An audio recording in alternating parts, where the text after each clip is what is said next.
बोलिए श्री लक्ष्मी नारायण भगवान की। श्रीमन्नारायण लक्ष्मी नारायण श्रीमन्नारायण लक्ष्मी नारायण श्रीमन्नारायण नारायण नारायण श्रीमन्नारायण नारायण श्रीमन्नारायण भवतारायण श्रीमन्नारायण भवतारायण लक्ष्मी नारायण नारायण नारायण लक्ष्मी नारायण नारायण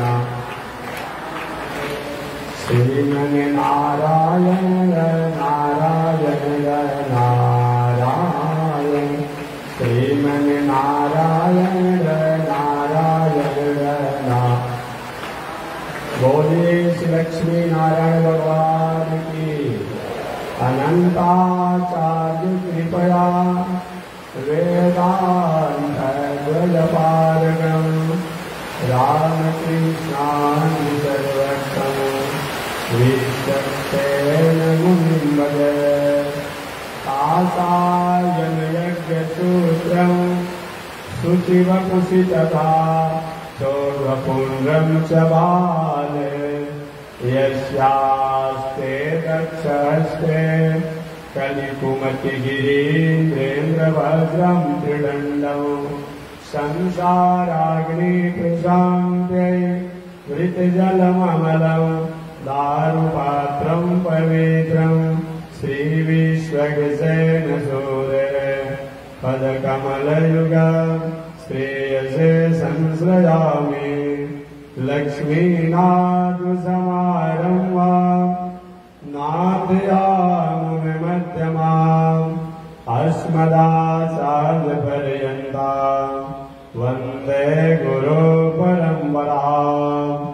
नारायणाय विद्महे वासुदेवाय धीमहि तन्नो विष्णुः प्रचोदयात्। महालक्ष्म्यै च विद्महे विष्णुपत्न्यै च धीमहि तन्नो लक्ष्मी प्रचोदयात् तन्नो लक्ष्मी प्रचोदयात्। परमाराध्य श्री लक्ष्मी नारायण भगवान नित्य वंदनीय पूज्य गुरुदेव श्री त्रिदंडी स्वामी जी महाराज के जुगल चरणों में कोटि नमन। भगवत भागवत आचार्य कैंकर्य पारायण महानुभाव पावन भूमि पर पावन कथा को आप श्रवण करते आए। पावन कथा प्रसंग अंतर्गत पिछले दिन आपने श्रवण किया। राजा परीक्षित श्री सुखदेव जी से प्रार्थना किए, हे ईश्वर म्रियमाणस्य को धर्म, म्रियमाण पुरुष का क्या धर्म होता है, क्या दिनचर्या होती है। जो मरने की तैयारी नहीं किया हो, मरना निश्चित हो, उसको क्या करना चाहिए।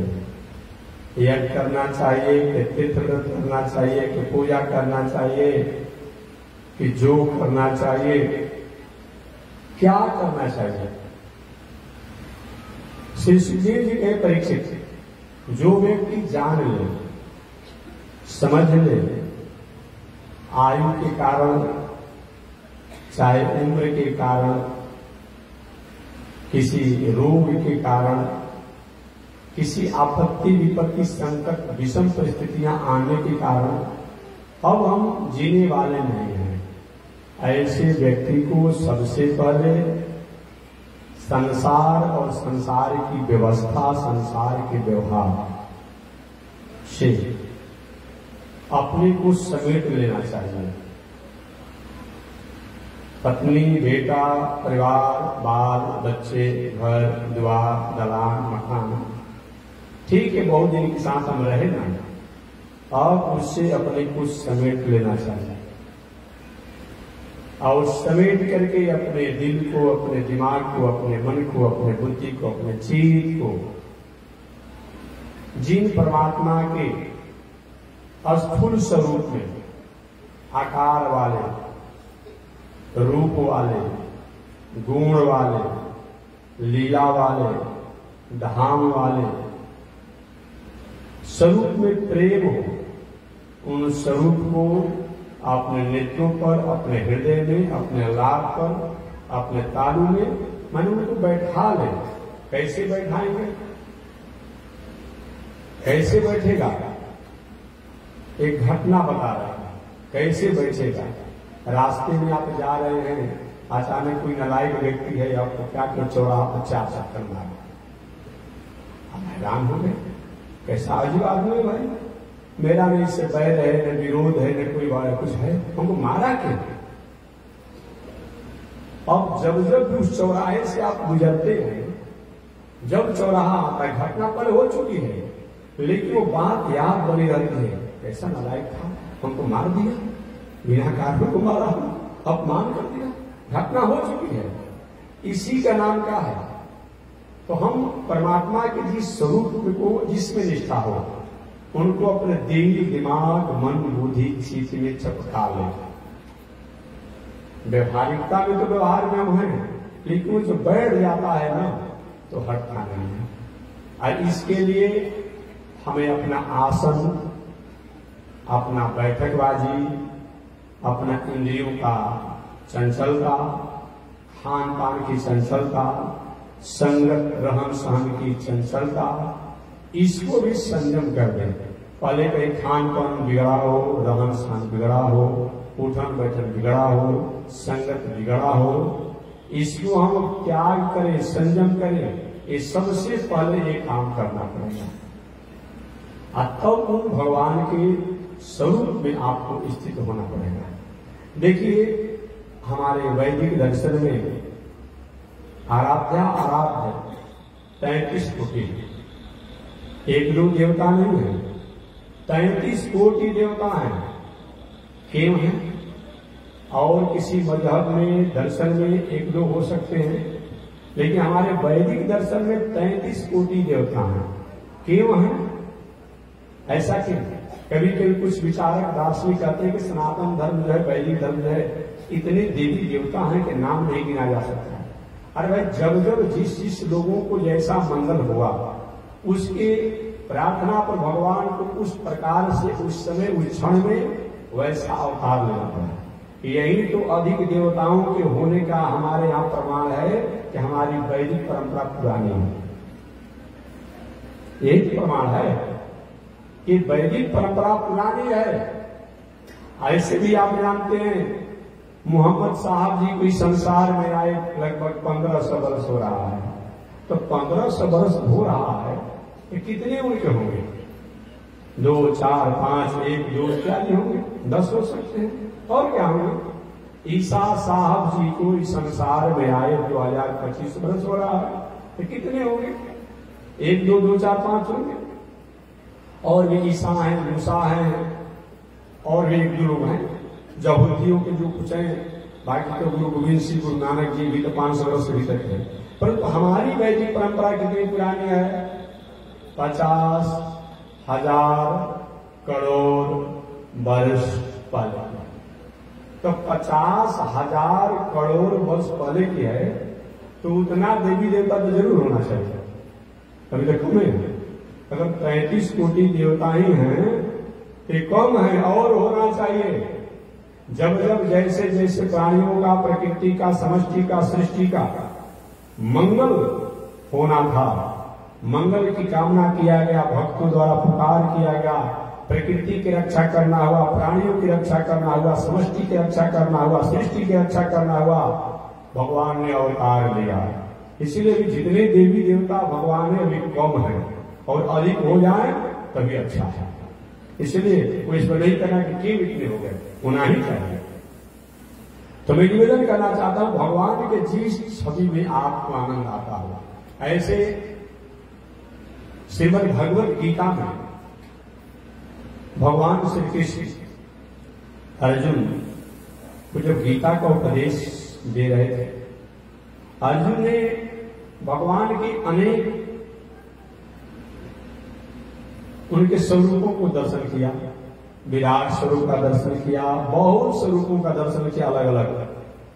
अर्जुन भयभीत हो गए, दिशो न जाने, महाराज दिशा पहचान नहीं पा रहा हूं, स्मृति लब्धा, स्मृति भी है थोड़ी समय चंचल हो रही है। इतने विचलित हो गए अर्जुन, इतने विचलित हो गए भगवान के अनेक और अनंत रूपों को लेकर के, अब अर्जुन अपने को भूल गए। उस समय भगवान ने उनको चतुर्भुज रूप दर्शन कराया। तेनैव चतुर्भुज रूपेण, जब चतुर्भुज रूप का दर्शन कराया अर्जुन को, तब कहते महाराज मेरा भय दूर हो गया, मेरा मोह नष्ट हो गया, मेरी अज्ञानता चली गई। तो जब भी कभी कभी पूछते कि महाराज अंतिम समय में ऐसे भी किस भगवान का कौन से स्वरूप का ध्यान करना चाहिए, तो स्वरूप तो भगवान का अनंत है, लेकिन उस अनंत स्वरूप में चतुर्भुज स्वरूप जो है अच्छा है। ध्येय सदा सवितृमंडल मध्यवर्ते नारायण सरसिजासन सन्निविष्ट केयूरवान मकर कुंडलवान किरीटे हारे हिरणमय बबोर धृत शंख चक्र। ध्येय सदा, ध्येय सदा कहा गया है। ध्येय सदा सवितृ मंडल मध्यवर्ती, जब आप सूर्य में जब सूर्य उपस्थान करते समय ऐसे भी दर्शन होता है, बताया गया है कि सवितृ मंडल मध्यवर्ती, ये सूर्य में जो है उनके मध्य में क्या है, नारायण कमल के आसन पर बैठे हुए, कमलासन पद्मासन, कमल के आसन पर बैठे हैं, पद्मासन में बैठे हैं, दोनों बात। सरसिजासन सन्निविष्ट, कमल के आसन पर और पद्मासन पर बैठे हुए भगवान के स्वरूप को। और क्या चीज, ध्येय सदा सवितृमंडल मध्यवर्ते नारायण सरसिजासन सन्निविष्ट केयूरवान मकर कुंडलवान किरीटे हारी हिरणमय बबोर धृत शंख चक्र। भगवान कमल के आसन पर बैठे हैं, पद्मासन में भी बैठे हैं, भगवान का घुंघराला बाल है, पीतांबर पहने हुए हैं, बटुआ के समान सुंदर गोला मुंह है, नीला तीसी के फूल के समान शाइनिंग, नीला तीसी का फूल क्या है, नीला रंग का तीसी का फूल, तो नीला तीसी के फूल में जैसा शाइनिंग होता है वैसे भगवान का सांवला स्वरूप है, और मोती के समान दांत है, बिंब फल, कभी के बाजार में बिंब फल को देखे होंगे, बिंब फल के समान भगवान का ओष्ठ है। बिंब फल कैसा होता है, कभी के बाजार में आप देखेंगे पतला और लंबा इतना होता है बिंब फल, तो बिंब फल के समान ओष्ठ है। सुगा के ठोर के समान नासिका है, सुगा के ठोर देखे हमें सुंदर होता, आगे आके पतला और चुप हो जाता है, सुगा के ठोर के समान नासिका है, और ग्रीवा भी, गर्दन भी सुंदर है। हाथी के सूंड के समान जो है कंघा है पैर की, और कदली फल के समान, केरा के थम के समान ये भुजाएं हैं। मृगा के नेत्र के समान बड़े बड़े और सुंदर नेत्र हैं। ऐसे भगवान मंद मुस्कुरा रहे हैं, इस स्वरूप का ध्यान करना चाहिए। पीतांबर पहन रहे हैं, हाथ में शंख चक्र गदा पद्म लिए हुए, दाहिना हाथ में चक्र है, दाहिना हाथ के ऊपर में चक्र है, और बाएं हाथ के ऊपर में शंख है, उसके बाद दाहिना हाथ के नीचे में गदा है और बाएं हाथ के नीचे में कमल का फूल लिए है। ऐसे भगवान के स्वरूप का ध्यान करना चाहिए। यही श्रीमद् भगवत गीता में भगवान श्री कृष्ण ने अर्जुन को बताया कि जब अर्जुन अनेक रूपों को देख करके भयभीत हो गए तो तेनैव चतुर्भुज रूपेण, अनंत रूप को दर्शन करने के बाद अर्जुन का व्यामोह नहीं गया, भय नहीं गया। जब चतुर्भुज रूप को जब दर्शन किए तब अर्जुन का भय समाप्त हो गया। इसलिए विद्यमान पुरुष को चाहिए जब मरने की तैयारी हो गया हो, माने जाने के हो ही गया हो, तो क्या करना चाहिए? संसार से झंझट को मोड़ करके छोड़ करके और भगवान के चतुर्भुज रूप का, जैसे मैंने बताया, ध्यान करना चाहिए। ठीक है, किसी को राम जी में प्रेम है, राम जी को करे, कोई बात नहीं, राम जी किसी को करे। किसी को छैल छबीला कृष्ण से प्रेम नहीं, किसी करे, किसी को बावन भगवान से बावन भगवान करे, किसी को नरसिंह भगवान से नरसिंह भगवान करे। लेकिन प्राय दर्शन में योग शास्त्र में चतुर्भुज रूप का और बैठे हुए भगवान के खड़े में होता है, तो खड़े आते खड़े भी भगवान हैं, ऐसे भगवान खड़े स्वरूप में हैं और उनका आप दर्शन करें, ध्यान करें, चिंतन करें। इस प्रकार से विद्यमान मनुष्य का धर्म होता है। आगे सुखदेव जी का परिचित, जो व्यक्ति मरने की तैयारी नहीं किया है, मरना निश्चित है, उस व्यक्ति को चाहिए कि योग का सहारा लेना चाहिए। योग की व्याख्या मैं कर चुका हूं। योग का सहारा क्या लेना है? सबसे पहले मंत्र योग है। अपने मन में भगवान के नाम मंत्रों का जप करिए। गुरु द्वारा प्राप्त नारायण मंत्र जो है, राम मंत्र जो है, कृष्ण मंत्र जो है, वासुदेव मंत्र जो है, नरसिंह मंत्र जो है, ऐसे में सबसे सहज अगर कोई है, और सभी वेदों में जिसको अगर आदर किया गया है, उपनिषदों में भी आदर किया गया है, महाभारत में भी आदर किया गया है, पुराण में भी आदर किया गया है, तो क्या है? वह नारायण मंत्र है। नारायण मंत्र है जिसमें विश्वामित्र बाबा जब राम जी को लेकर के आ रहे थे तो उनको रक्षा करने के लिए नारायण मंत्र दिए।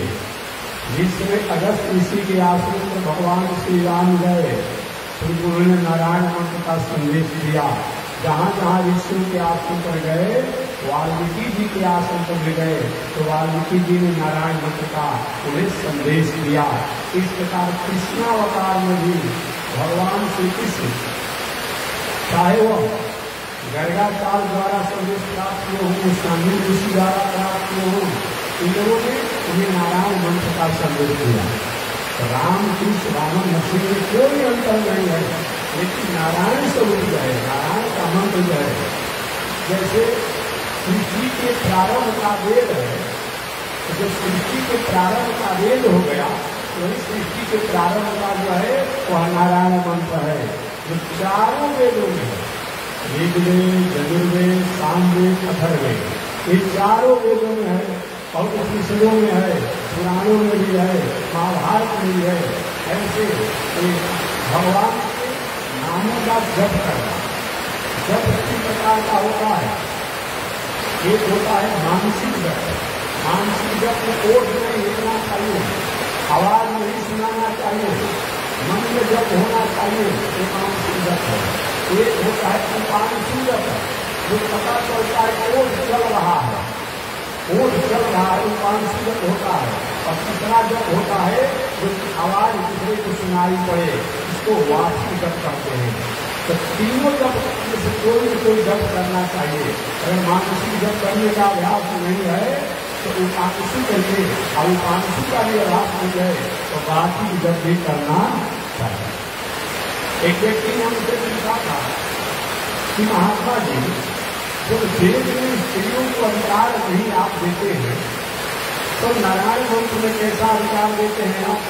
क्योंकि आप वैष्णव परंपरा में, रामायण संप्रदाय में लक्ष्मी नारायण संप्रदाय में, लक्ष्मीनाथ संप्रदाय में, रंगनाथ भगवान के संप्रदाय में आप वो नारायण मंत्र देते हैं।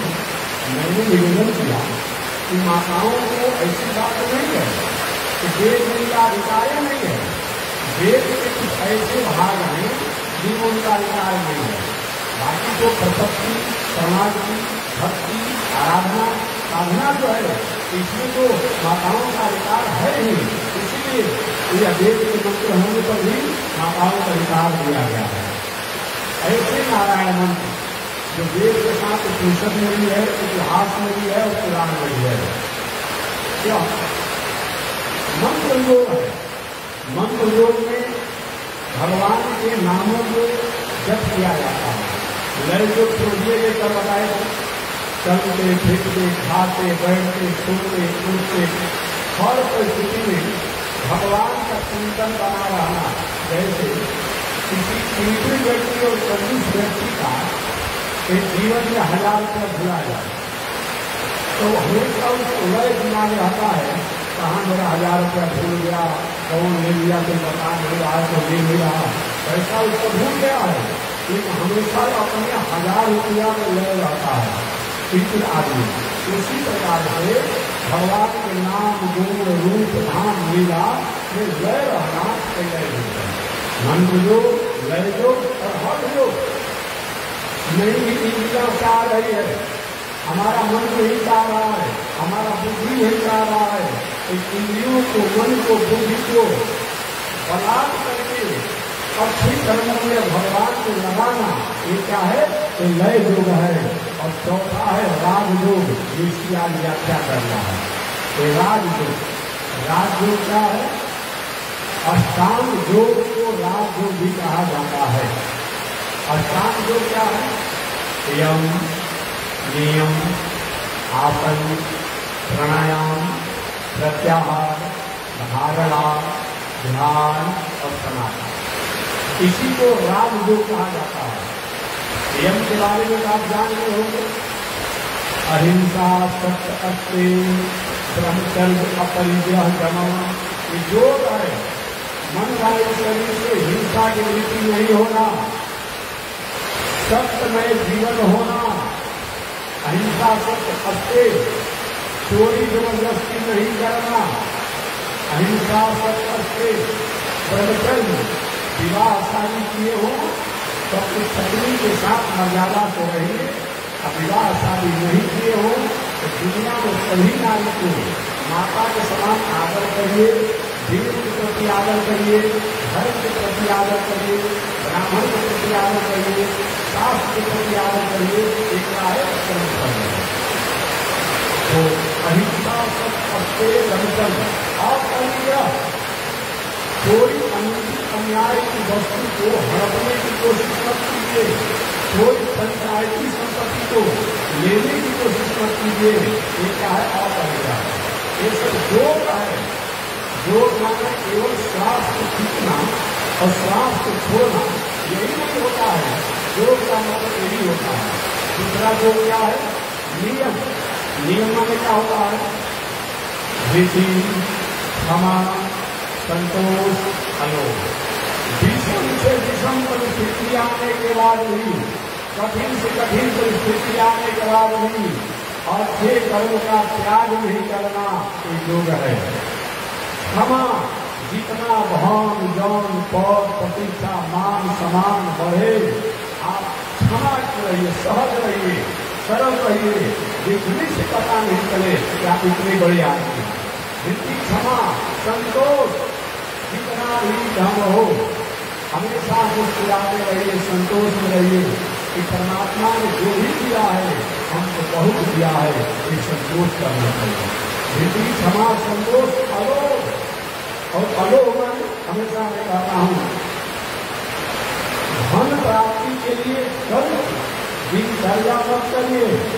तो मुर्गा का फार्म करिए, मछली का फार्म करिए, और भी जो होता है शराब का भट्टी खोल दिए, चूल्हा जलाइए। नहीं, ये गलत तरीका जो है अलोक, गलत तरीका से धन नहीं कमाना, ये क्या है? ये भी योग है। तो यम, नियम। तीसरा योग क्या है? आसन। आसन का मतलब क्या होता है? एक आसन पर कम से कम 4 घंटा 2 घंटा बैठना, इसका नाम क्या है? आसन है। जिसका आसन सिद्ध रहता है तो जहाँ भी संकल्प को लेकर बैठ जाता है तो संकल्प भगवान पूरा कर देते हैं। इसलिए आसन का बहुत बड़ा महत्व होता है। आसन अनंत बताए गए हैं, 84 आसन बताए गए हैं। उन 84 आसन में पद्मासन जो है उत्तम बताया गया है, और नहीं हो तो पलस्ती लगाने पर उसमें बैठने का अभ्यास होना चाहिए। कि जो कहे आप यम नियम आसन प्राणायाम, हमारे नासिका से हमेशा हम सांस को लेते हैं छोड़ते हैं, सांस को लेते हैं छोड़ते हैं, ये हमेशा हमारी आदत काम करता है। जो भी स्त्री है पुरुष है, हर व्यक्ति 24 घंटा में स्वस्थ अस्वस्थ नहीं, जो रोगी होगा वो नहीं, लेकिन जो व्यक्ति स्वस्थ होता है, निरोग होता है, तो 24 घंटा में 21,600 बार सांस लेता है और छोड़ता है। याद रखिएगा, हर स्वस्थ व्यक्ति, हर निरोग व्यक्ति 24 घंटा में 21,600 सांस छोड़ता है और लेता है। ऐसे इस सांस छोड़ने और लेने से कभी कभी हमेशा जनरेटर चल रहा है तो उसको कभी 1 घंटा का रेस्ट दिया जाता है। जनरेटर चलते चलते कहीं मोबिल जल जाता है, मोबिल बदलना पड़ता है, कहीं से बैटरी होता है, बैटरी को बदलना पड़ता है।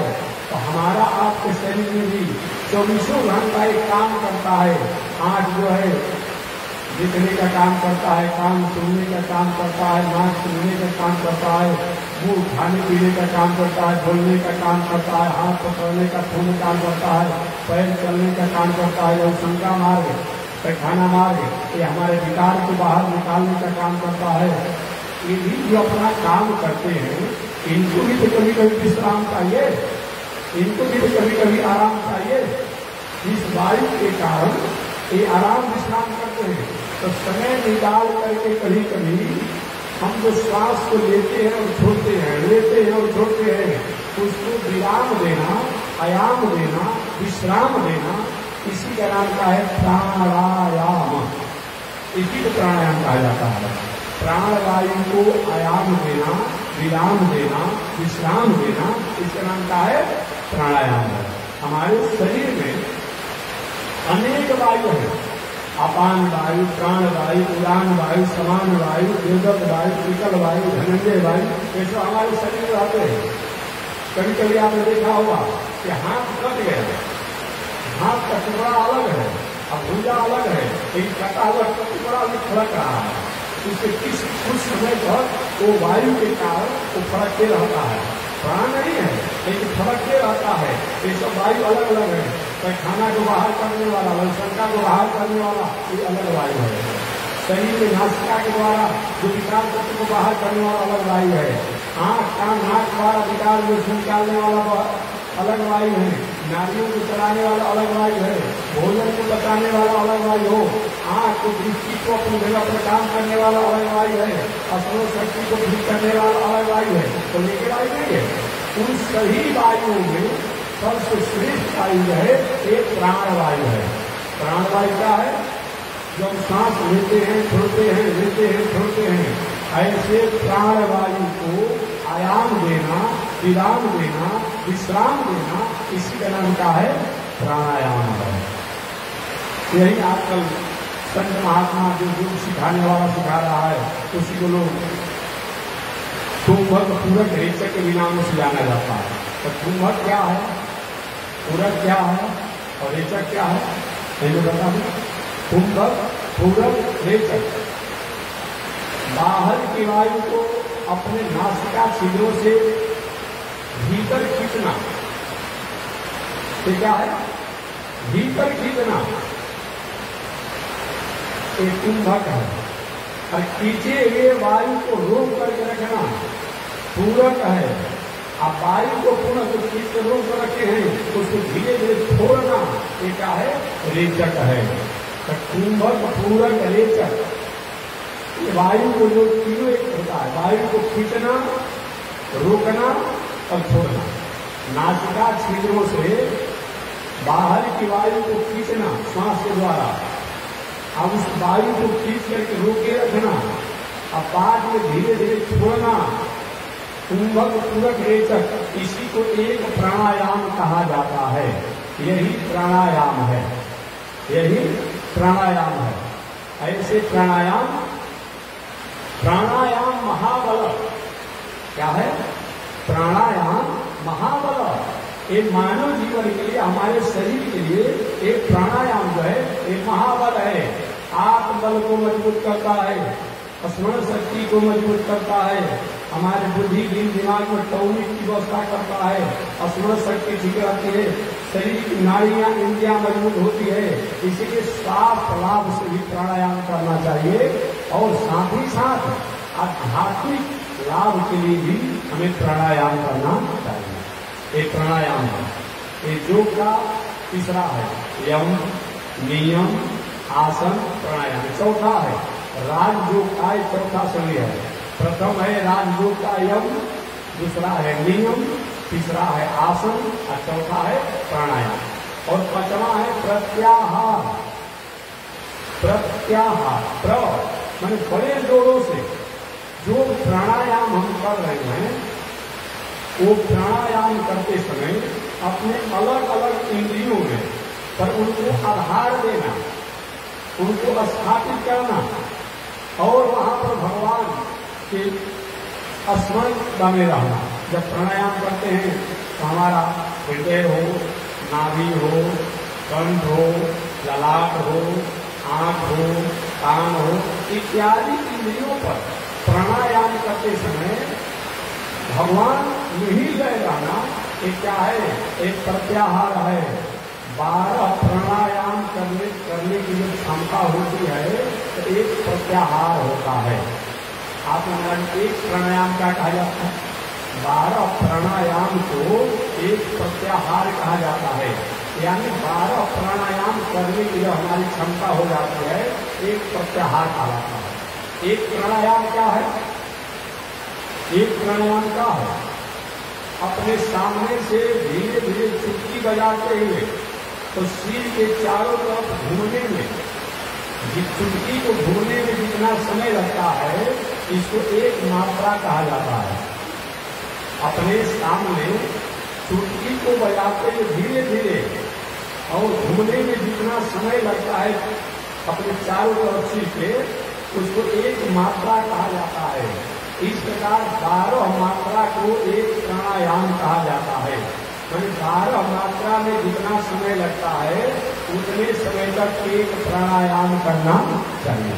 अर्थात फिर मान लीजिए आप 2 मिनट श्वास को खींचते हैं तो 4 मिनट श्वास को रोकिए, 8 मिनट में श्वास को धीरे धीरे छोड़िए। इसका नाम क्या है?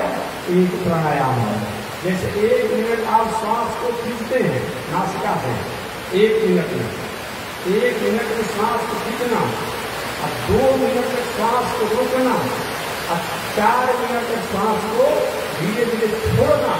इसका नाम क्या है? एक प्राणायाम है। इसको करते क्या है? एक श्वास को खींचता है, इससे क्या होगा? हार्ट अटैक हो जाएगा, याद रखिएगा। अगर योग बढ़िया नहीं करने आएगा तो रोग भी हो जाएगा, बहुत तकलीफें होंगे। एक श्वास खींचा, एक श्वास खींचे तो हमारे हृदय में जो पल्स हमेशा चलते रहते हैं, हमेशा चलते रहता है, हमेशा चलते रहता है।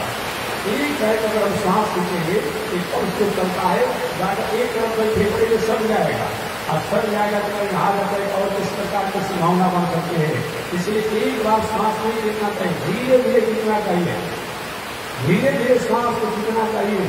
और श्वास खींच करके उसको जितना श्वास खींचने में लगा है उसके दोगुना समय तक श्वास को रोके रहिए, रोके रहिए उसको। अगर 1 मिनट श्वास को खींचने में लगता है तो 2 मिनट उसको रोकिए और जितना देर श्वास को रोके हैं कितना श्वास खींच लेते हैं और रोक लेते हैं। लेकिन छोड़ने के बाद आता है तो मुंह और नाक खोलकर पूरा छोड़ देते हैं, नहीं रोग हो जाएगा, याद रखिएगा। इसमें क्या होगा? या पूरी कढ़ाई से रखनी उसके सांस छोड़ेंगे नाश्ता एक है तो क्या होगा कि कुछ ऐसे वायु हैं जो भीतर ही आ जाएंगे, पेट में आ जाएंगे, पीठ में दर्द हो जाएगा, सीन में दर्द हो जाएगा, गर्दन में दर्द हो जाएगा, आंख में दर्द हो जाएगा, हृदय में दर्द हो जाएगा। ऐसा काम मत कीजिए, धीरे धीरे श्वास को छोड़िए। कैसे छोड़िए? योग में बताया गया है, अपने सामने सातु को रख करके और सांस छोड़ते समय अगर सातु नहीं हुए नजदीक रखने पर उतने धीरे धीरे सांसों को छोड़ना चाहिए। रास्ते अपने सिर को चारों तरफ घुमा करके छुट्टी लगाते हुए समय लगता है, एक मात्रा कहलाता है, 12 मात्रा को एक प्राणायाम करते हैं और एक